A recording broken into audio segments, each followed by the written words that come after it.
Oh, that's right. What's going on, everybody? 1 second, let me fix Dan's webcam here. I forgot that the layout's different based on our prior setup.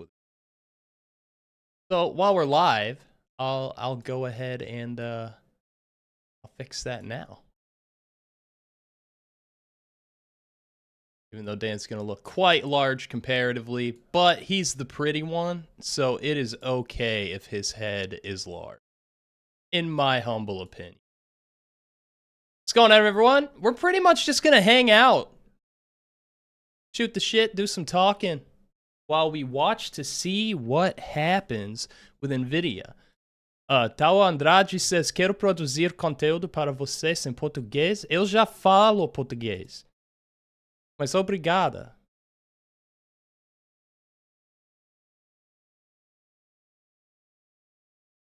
What's going on, William? Glad to see you back, man. Thanks for kicking it with us yesterday. Had some good chat going in there. We are also live on Twitch. I feel kind of bad for the Twitch folks because I don't have the chat up currently.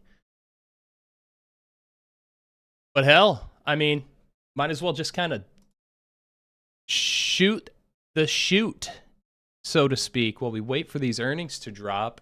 Just kind of looking through their past earnings here. We always talk about the implied move. That's the plus or minus move expected based on the implied volatility and pricing of the options contracts. And of the last 7 earnings reports NVIDIA's had, they have fallen well outside of that implied move 4 times out of those 7. So if we look back here, Q4 of 2022, implied move of plus or minus 6.99%. They fell within that at 1.46. Now, Q1 of 2023, kind of an opposite here. This is one of those times it fell well outside of the range. They had that expected move of 5.65% plus or minus, and they ripped 14%. And then Q2 2023, and all this is pre-split. I don't know how much of an effect that really has, if any, in terms of this. I think maybe Dan would have a better idea of that. But in Q2 2023, implied move of just 6.10, and they ripped 24%. So I am curious. The last 2 earnings, so Q1 of 24 and Q2, those both fell outside of the implied move range as well. There's an expected move of 7.81% in Q1, 7.05% in Q2. Respectively, they moved 16.5% Q1 and 9 and almost 0.5% in Q2. And so I am curious to see if Nvidia gets a nice little pop of earnings and tries to move outside that expected of plus or minus 9.62. It was plus or minus almost an exact 10 this morning. So I imagine some of the bounce that we've seen has had an effect on implied volatility and pricing and options.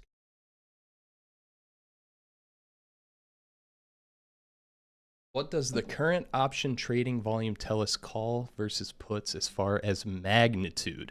If you're referring to Nvidia specifically, I'll pop over to the overview, but I don't know if it's going to tell us much. Those of you who've watched my streams at the least over on Twitch before we started making this transition over to YouTube probably remember my sentiment on playing earnings. Not a big fan on front-running earnings. And when you just look at options volume here, we have her open. We're seeing a pretty even split between puts and calls. Let's take a look at the net premium on Nvidia. Puts are leading the charge today, but both sets of net premiums are negatives. We're not seeing a lot of heavy buying one way or the other in calls or puts, but I will say the volume profile down here in this area below, these green and red clouds, that volume profile is showing more puts than calls being opened at the ask. What time does it come out? Anywhere between now and 4:30 Eastern. That's usually where it'll fall. Dan even went back in time to check what they did in the past. Dan, any opinions on what we're going to see with Nvidia? I'm gonna flip over to the earnings page. No, not necessarily. I mean, you see lots of trades getting fired off left and right for a big earnings announcement like this. And I think honestly, I think I'm with you. It's like a really tough. That's a really tough thing to speculate. Yeah. To speculate on, right? Like, there are the like you can consider the opportunity that earnings provides you and try to put on a structure that benefits from the elevated front contract implied volatility, and you can use something like a like a calendar. You could put on credit spreads, which are likely to pay a little bit more. You could get like kind of further away, but again, you're just taking you're taking that additional event Right. risk, and you don't really know what's like you don't. I think the hardest part is not only is differentiating between the actual earnings announcement and the market reaction. Right. I seem to remember that the last Meta earnings was like fundamentally good, and the market reacted poorly, and Meta traded down pretty harshly, whereas the latest Tesla earnings were fundamentally bad, but the market responded well and Tesla traded up pretty significantly. Right. So it's I think it's a tough business. There's a reason that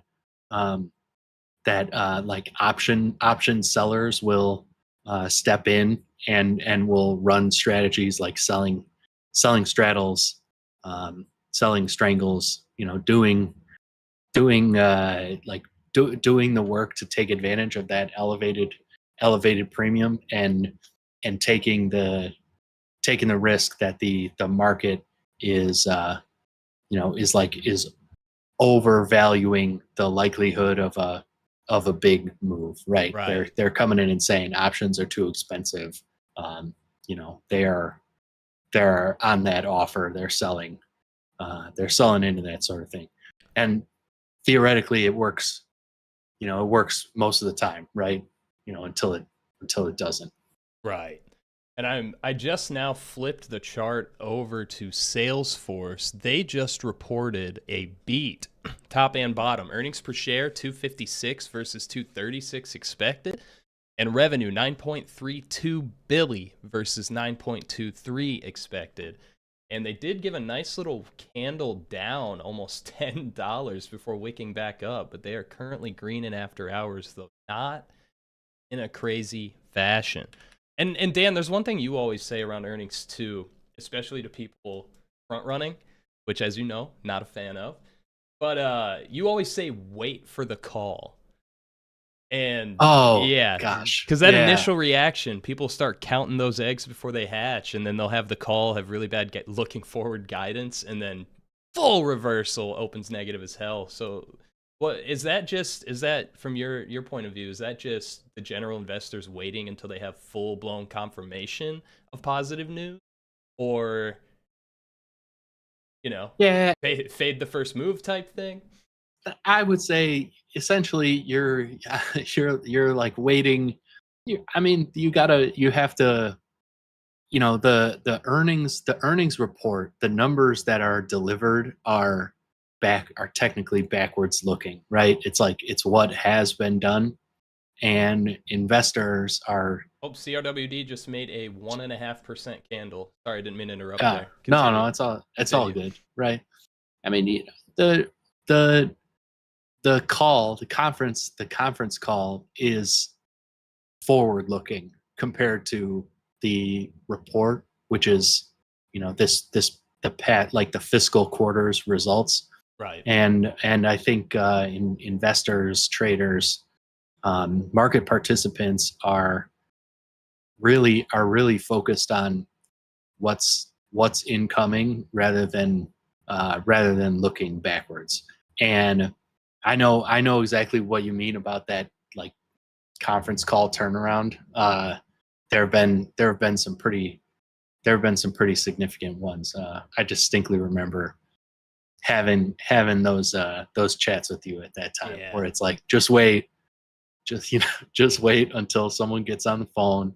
It it could significantly change what's happening in the in the after hours fin trading that's going on for that given name. And if it's big enough, obviously in the in like the futures market, all that good stuff. All that. Crowdstrike's trying to hold on to that pop. They hit an after hours high of 277.55, currently trading just at 271 now. But they gave us that nice little classic pre-earnings after hours wick down. They tapped 250 before spiking right back up. But CrowdStrike had a good report as well, it seems. We're looking at $1.04 earnings per share versus 97 cents expected. Revenue, 963 million versus an expected 958. That is another beat. We had the earlier beat at CRM. Not a ton of movement on CRM there. I'm going to bring this so we can just look at the tickers. So if you guys didn't know, on the earnings page, if you have it set to the current day, so here it's set to 8/28, in the earnings list view, you can see the live change of the share price at the same time. So it's a nice little addition that was made just a little while ago. And I love it. It's nice. Here, I do want to take a look at CrowdStrike's prior earnings. So CrowdStrike has about the same mix and mashup of prior earnings falling within or outside of implied moves as Nvidia. It's again 4 for 7 outside, 3 for 7 inside their implied move. And CrowdStrike has moved currently down again. These are always kind of fun for me to watch. Just the earnings swings, that initial reaction, the rejection, the acceptance, moving on. And then again, like you were saying, after that call, sometimes we get a nice little flurry of action. But right now, looks like CrowdStrike's implied move is plus or minus 8.24%. Currently nowhere near that. They're sitting at negative 1.15% here in after hours. Tim asked, do we know when they will release? Anywhere, same answer as when the stream started, my man. Anywhere between now and like 4:40. I'm guessing it'll be around 4:20 or 4:30 Eastern time, but we'll see. Nvidia is currently dropping. Did we miss the numbers while I was running my mouth? Or are they just preemptively making moves here?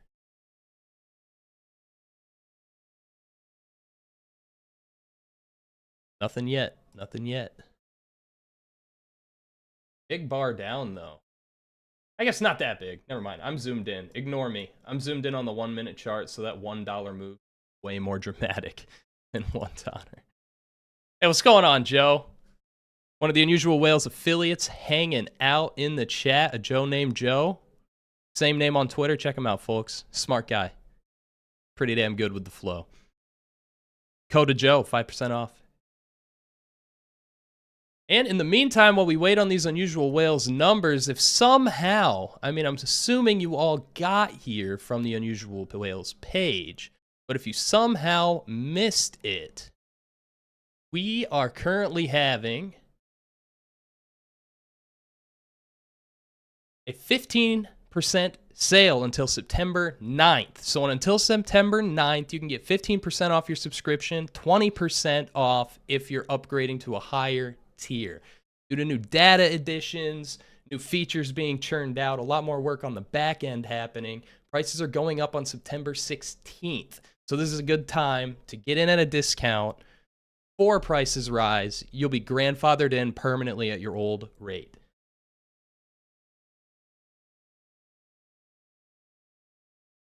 Going to 200, we are all making it a good one with it.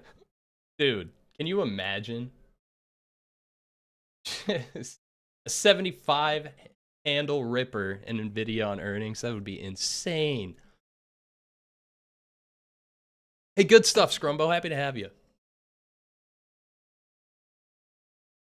Ooh, scrolled way too far.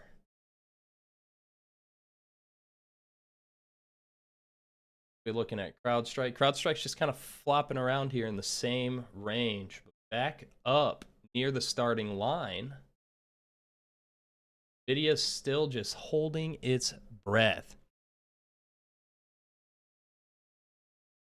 Waiting. Contemplate. Yeah, like I was saying, net premiums on options for Nvidia going into close did favor more bearish positioning than bullish positioning. We saw a small slope upward in put premium, meaning more at ask than at bid puts being transacted, and a pretty sharp down on the call premium. But it's earnings. Unless there's something like crazy obvious in the flow around earnings, it's kind of a mixed grab bag of just volume flying all over the place. There were 4.5 million contracts transacted today on Nvidia. Not a small amount.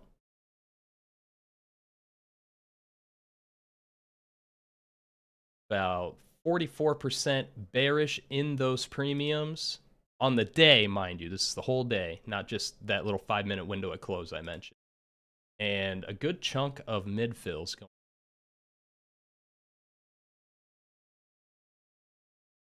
So yeah, especially on these big names. Those big ol' options transactions on these big names are kind of hard to read sometimes just by themselves. And then the advent of earnings coming up definitely skews it more. It's really hard to find clean and clear directional entries on a high volume ticker, especially at earnings. So that's part of the reason I'm not a huge fan of front running earnings. And I would imagine a pretty good reason why Dan is a fan of spreads. Yeah, absolutely. Right. Like that's why for earnings, I'm inclined to, if I'm going to, I'm inclined to look for like especially like calendary type structures, because you have the opportunity to sell a very expensive option, and you're able to buy that same strike behind it, for like a relative price that's pretty low, for that makes the entire package relatively low. Right. And you can be absolutely certain that front contract is going to experience a collapse in implied volatility. You have sold that contract, right? So you're in the right. You've taken the right position on implied volatility, right? On that front leg. And if the price moves in your direction, you can still get a really excellent, like a really excellent appreciation in the price of the entire structure. And moreover, I really like the flexibility that's associated with a calendar spread, because if suppose that the move is in your direction but not very drastic, well, that front contract is probably going to money heaven, right? Because it was very expensive and the move wasn't that significant, and you're perhaps further out of the money in either direction. And you can simply let that front contract expire. You can let that go to zero, or buy it back for a few pennies, what have you. And then now you're long next week's contract at like a discount. You know what I mean? You sold something in front of it and you brought the whole price of the package down. And now you have some flexibility with what you want to do on the back contract as well. Do you want to morph it into a debit spread, right? Do you want to roll it out or reposition kind of slightly? The advantage is, you're like you still have a position once that front contract expires, and they're options, right? Anything can happen when prices start to move pretty significantly. You can get some really outsized results just by giving the trade another week to work, right? And then if you're really hovering over the screen and you're actively involved and you got your plan all sorted out, then Real hey, quick, maybe you Dan, can sell. Oh yeah, sure. What's up? We've got some baller movement on Salesforce. They are now up about 2.5%. Nvidia earnings should be dropping in about a minute and a half, and they are currently chugging. They are now back up to that pre-close high and pushing through. We're trading just under 127 on the share price, so it's still down and after hours. Nothing crazy. It looks like they're trying to get a little action before the numbers drop. Sweet. I like it. CRM's chugging along, though. Anybody in the chat on CRM? Anybody swing any spreads? Or did you degen into nakeds going into earnings? What was about the AFRM? What's a firm doing? A firm's moving too. Oh, shit, Dan. Looked at the 5 minutes, so it looks even more dramatic. Wow. A firm is up 14.5% in after hours. Nvidia still trying to go green. Pushing on it. They're up to 128 on Nvidia. I'm just watching my feed here for that earnings to drop.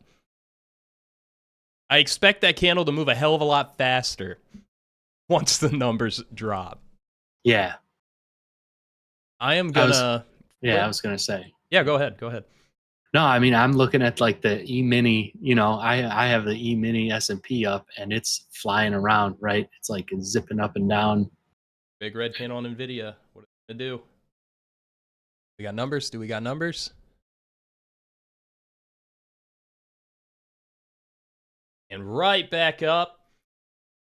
And I imagine, since you have the E-minis up, I imagine they as well as the mini are just whipsawing with this. Because, like I said, Yeah. firm is up, CRM up, Nvidia chopping between down and almost break even. We're getting some swings here. Yeah, I can see the E-mini S&P drop down, I don't know, 20 something points. Right. It's right now it's back up to like 50, 56, 15. But it went all the way down to 50, 55, 89. So, lots of movement. That's for sure. Crowdstrike's pushing up again, now up 2%.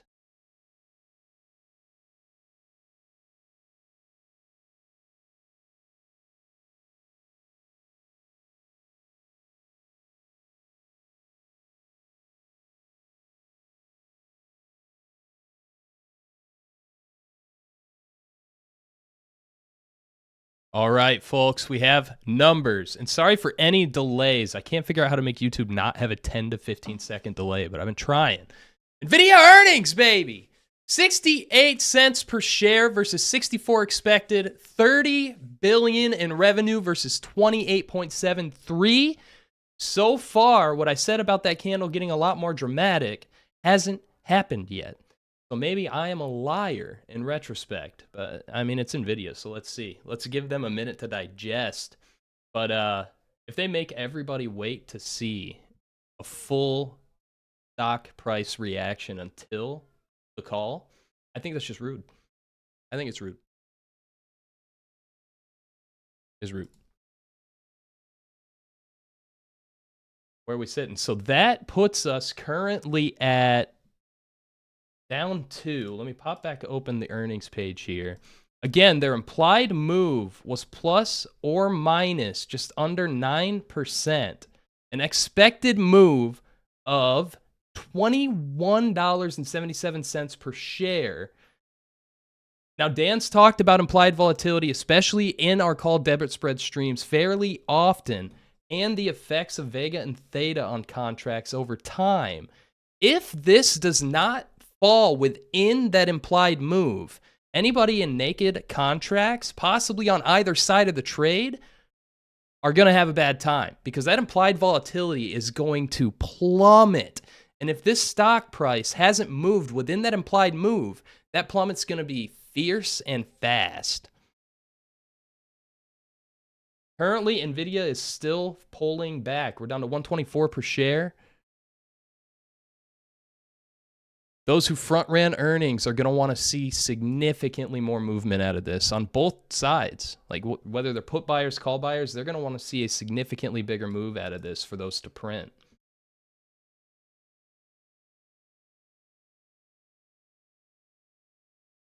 Yeah, I would say so far, like so far the option sellers are in the lead right here, right? Theta gang like types are right now I'm sure they're already starting the victory lap, right? Because that move is pretty big for the call. Yeah, right, exactly. I assume that there's going to be a lot of that going on. And we have fallen through 120 on Nvidia. They are not moving in a very positive light considering the earnings beats. But NQ, I imagine, is cratering at this moment. 117 NQ, still falling. Oh my goodness. They didn't like something. I'm going to pop back over to the Nvidia overview page, and I want to see if we can garner a little more. Remember, I was mentioning at the beginning of the stream, we did have more bearish flow going into close than we did bullish. But like I said, that's not necessarily indicative of the move, especially around earnings. But let me see if anybody... I'm going to head over to one of my interval flow filters that I like using. You can find that in the Unusual Whales Discord as well in the filters discussion chat. But I want to see if Nvidia popped anything here. We had some ask side puts right at the bell even. But those are leaps. 95 puts for 2025.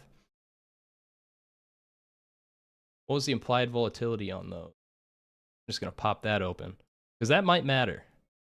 Implied volatility all the way out in 2025, Dan, only 52%. They interesting. I mean that that kind of makes. I mean if you all right. So hit me with it. I was gonna say all right. So I'll go to. So I think what might be interesting is to like look at the when something like that is happening, it's a good time to go take a look at the volatility page, right? Ooh, do you want to pilot? Yeah, sure, I can do that. All right. It's going to get wonky for about half a second, folks, but bear with us. It'll be fine in a moment.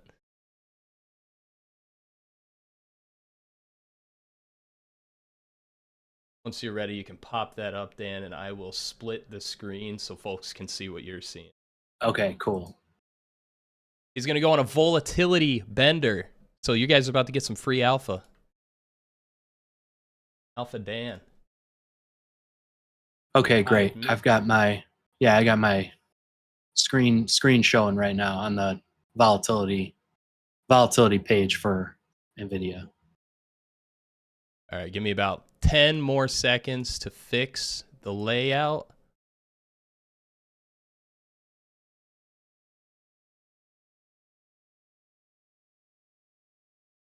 There's that beautiful Dan. And Dan screen. You are good to roll. Okay, cool.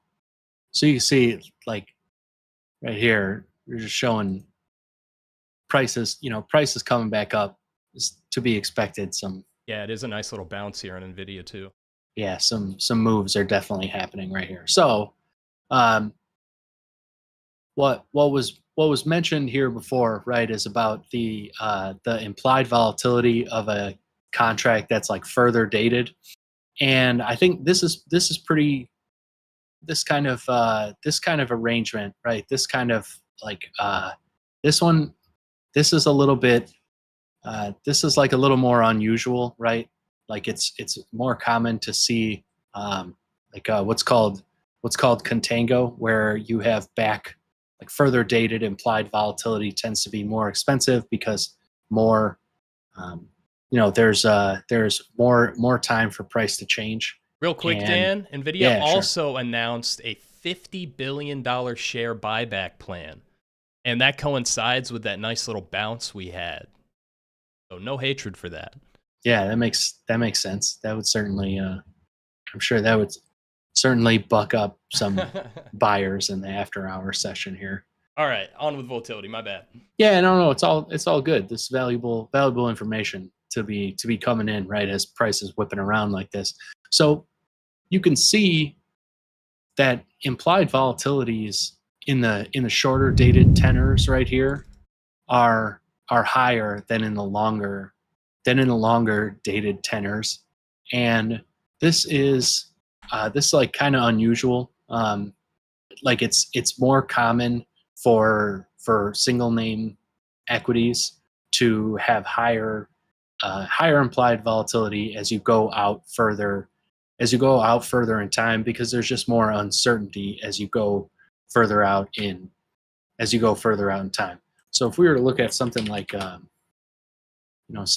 Apple, yeah. So I would expect like absolutely, you expect like at the very front, uh, the very closest to expire options are going to have they're going to have high implied volatility because they're expiring so soon. But in general, you're going to see, like, I would expect the the slope of the implied volatility, what's called the term structure, to be up and to the right as time goes on. So here's something like Apple. You can see implied volatility for further dated options, like generally speaking, is higher than it is for shorter dated options. And nice little nice little bit of functionality that's built into the volatility dashboard here is a historical snapshot. So if I wanted to go see where the Apple implied volatility term structure was at, like, I don't know, let's just say the beginning of the month, well, okay, this this curve looked a lot different at the at the beginning of August, and you'll recall that uh, geez, what was I going to say? Oh yeah, at the beginning of August, we were having like a pretty rapid sell off, and so I think this kind of structure would be pretty common across lots of different stocks that were getting sold down real that were getting very aggressively sold off. But if we were to maybe move and take a look at, let's just say, like a week ago, okay, the term structure has kind of normalized and is back mostly in contango, where further dated contracts are tend to have a higher implied volatility, save for the very very shortest dated ones, and um, and then nearer dated contracts have a lower implied volatility. And I think this just makes intuitive sense because there's a lot more time for Apple price to move on a 352 DTE option than there is on a 51 day option. And so you expect to see higher annualized implied volatility, which is what you're looking at here for contracts that are dated further out in time. So just out of curiosity, I do want to take a quick step back on those Nvidia leaps that came through, those 95 put. They had 52% implied volatility. Obviously, they're immensely far dated. They were 25% out of the money when filled, and that is probably closer to about 17% now that we're trading around 120. If you could pop open the options profit calculator, Yeah. I want to see what these guys are going to be sitting at if Nvidia opens around that 120 area. But I mean, it bounced, but it seems to be kind of coming right back down. So I am curious to see how they end the after-hours session, and if anybody says anything on the call that matters. And unfortunately, folks, we won't be able to sit here until and through the call. We'll probably hop off of here in a minute, but I do want to just kind of speculate on what this naked put buyer might be looking at. What Straight up long put. It is the 95 strike for 417.25.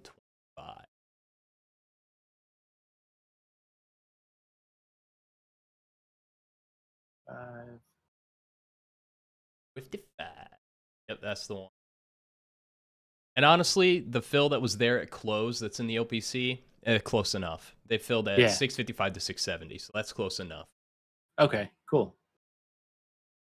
So folks, if you didn't know, you can kind of grade out the movement and value of these contracts in the options profit calculator if you're trying to kind of take a look at what you're looking at, profit and loss based on price level. Looks like they'll get a little bit of a bump if they open down here. What's yeah, that, they'll need like a little bit more. Right before they before they really start seeing. Yeah. But that said, if somebody were to do these on weeklies with earnings, zero at open. Yeah, those would have I think those would have definitely gone. Those would definitely be straight down. Somebody just asked me, how can I tell it's naked? So I'll go ahead and touch on that right quick. So these are the 95 puts that I was talking about right here. Let me zoom in so it's a little more clearly seen. NQ's got to be dropping hard, right? I'm not looking, but I'm assuming it's not having the best of times. But here are the 95 puts that came in, kind of trickled in very small. I'm not even looking at these two orders. I'm looking at these three in a row here, especially the 133 size and the 823 size. The reason we're fairly certain. Now, I want to clarify. There's never any 100% yes, this is what's happening, this is what it is. That's not a thing. You can't know that unless you're the trader who put the trade in. And if you are, can I get a loan for a new car? That'd be sick. But the reason I'd speculate heavily these are naked is because, one, I know it's an opening trade. There's no open interest. There's 10 open interest, almost 1,000 volume. Definitely a new trade. The bid-ask spread was 660 to 665, and these were filling flush on the ask at 665. When that bid-ask spread changed, they fell flush on the ask. When it changed again, right at the ask. So I would speculate these are being bought to open.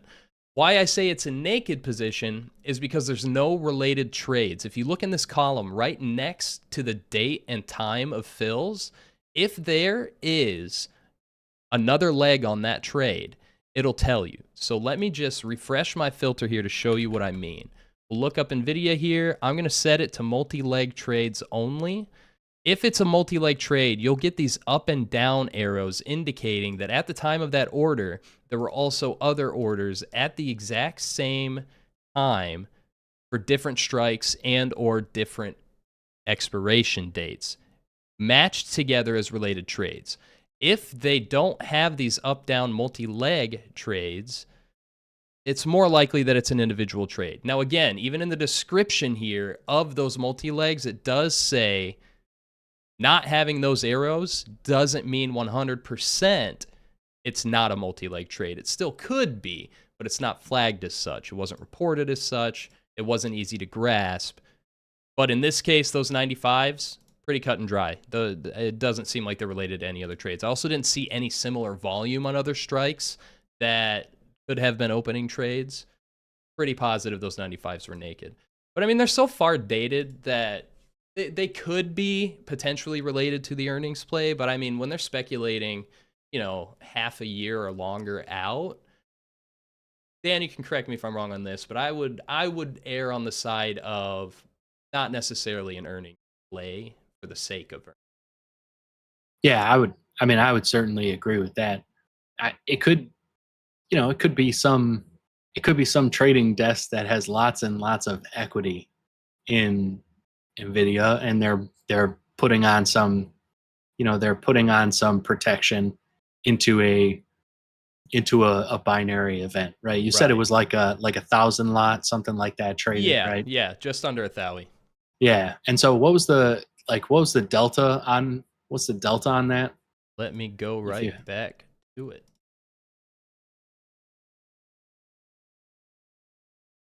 And it was kind of a double tap, but the first one wasn't amazing. Throw delta on there. Oh, I do have delta. Delta was negative 0.1847. Okay, so like pretty close to negative. So pretty close to negative 20, negative 18.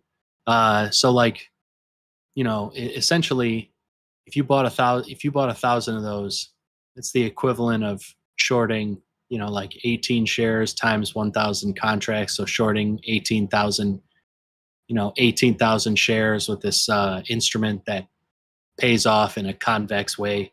Right. So if you were long like 100,000, if you were long like 100,000 shares of Nvidia, and your entry was somewhere around $85 or $80, something like that, and you wanted to protect a portion of it, this is a very, very simple, very, very like low management, low intensity way to get yourself some, get yourself from some protection from a pretty, not necessarily like, not a catastrophic sell off, but a pretty, like a pretty sharp sell off. Right. And I would even speculate that too, that I don't know. It seems I'd be hard pressed to find a good amount of people that are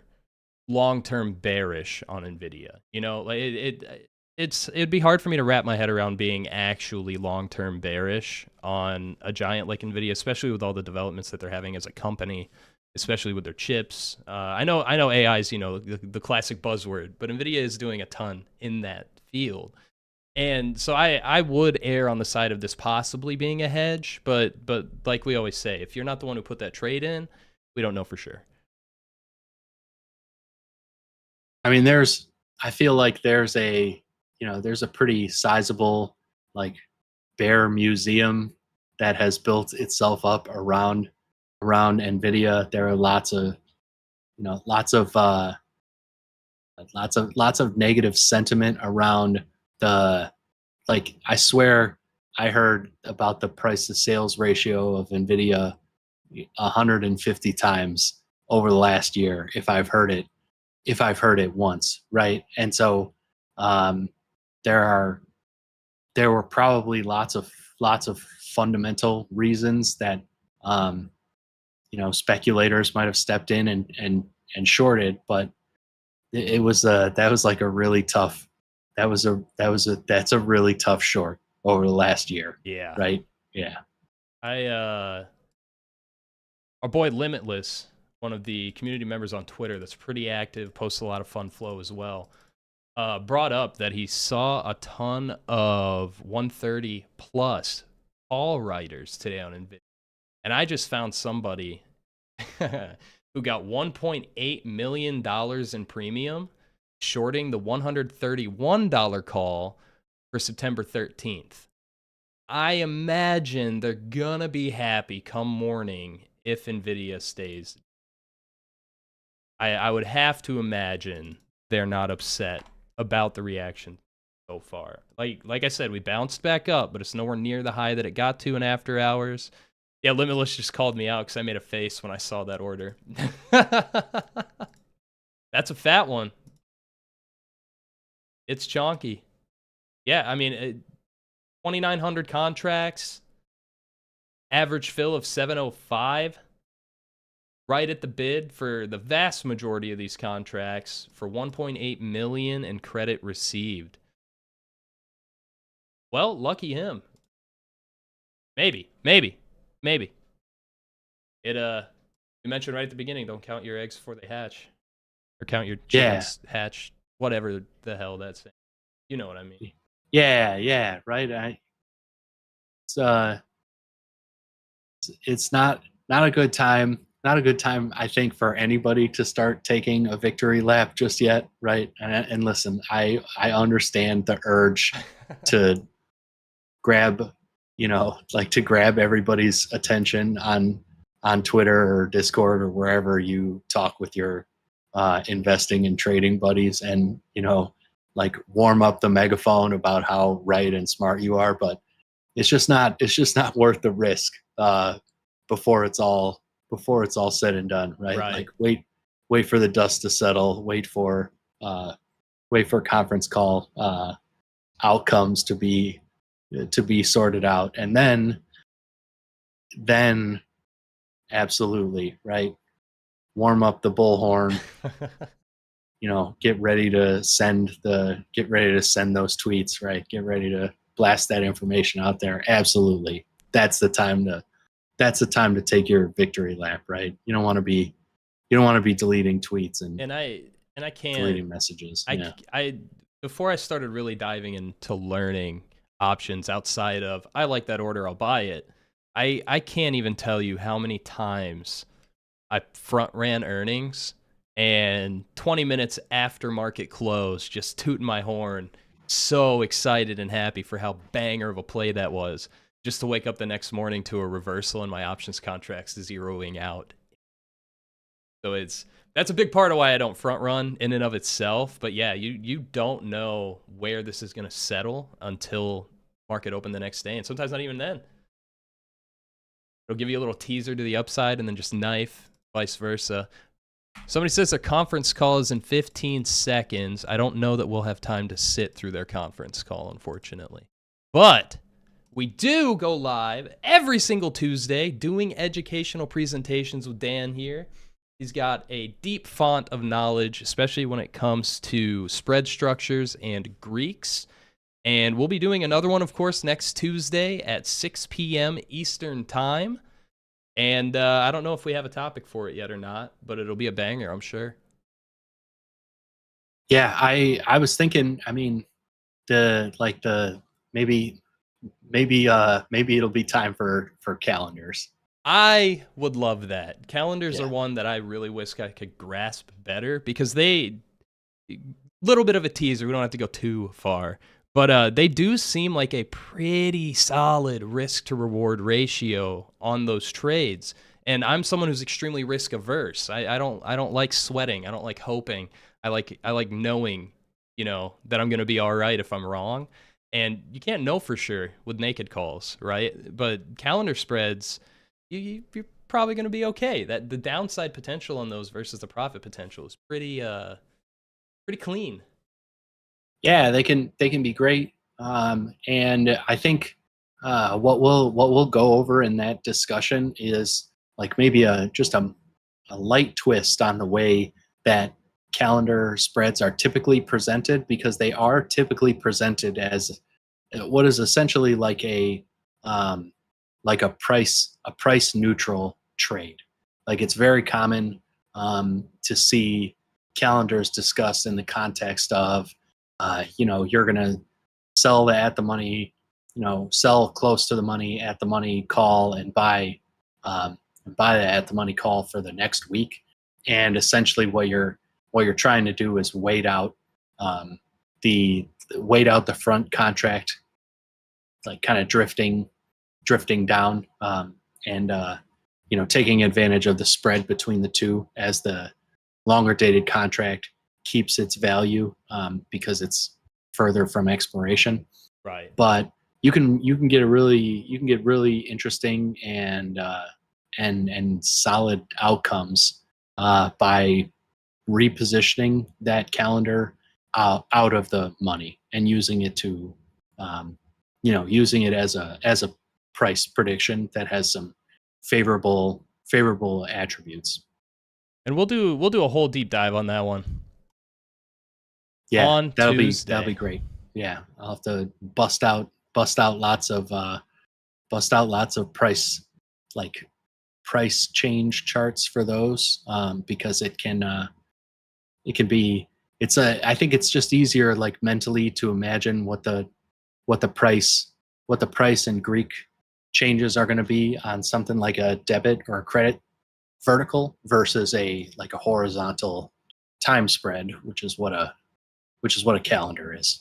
Those be a little trickier. So we'll have lots of charts. I have got all those functions built out already as I was building the call debit spread ones for fully our prepared. lectures earlier. Yeah, so hopefully that'll be good. That'll help explain what's happening on those over time. And like I was saying earlier as well, the options profit calculator is getting a pretty big overhaul little by little. It already, I mean, earlier in the stream, we went over the options profit calculator. I can talk. We went over the options profit calculator a little bit, looking through the, sorry, I'm messing with my buttons here. Looking through the that profit, 95 put, right? Yeah, the profit loss potential of that 95 put. The sliders work so much better now. The display is so much better. More spread types are being input in those pre-built spreads, as well as updated profit and loss for those spreads. A lot of good stuff coming, and I'm pretty excited to how the OPC is going to look in the future. Yeah, agreed. It's a great tool. All right, folks, we're going to get out of your hair as NVIDIA looks like it's about to break to the downside again. This big green line I have on my screen is like an ancient support level that I don't even remember when I drew it. But it looks like they're about to knife it again. And we'll leave you with that little bit of sheer optimism until you see us again next Tuesday. So thanks again for coming, everybody, hanging out with us for a little bit here into that earnings report. Listen to us run our mouths a bit. And hopefully we'll keep building on these streams, keep making the quality better, keep giving you guys good information and education. And go follow Dan Wagner Co. on Twitter, because I wouldn't be able to do any of this without his brain here offsetting my goofiness. All right, folks. Thanks for coming, and we'll see you guys next Tuesday. Thanks, y'all. Appreciate it.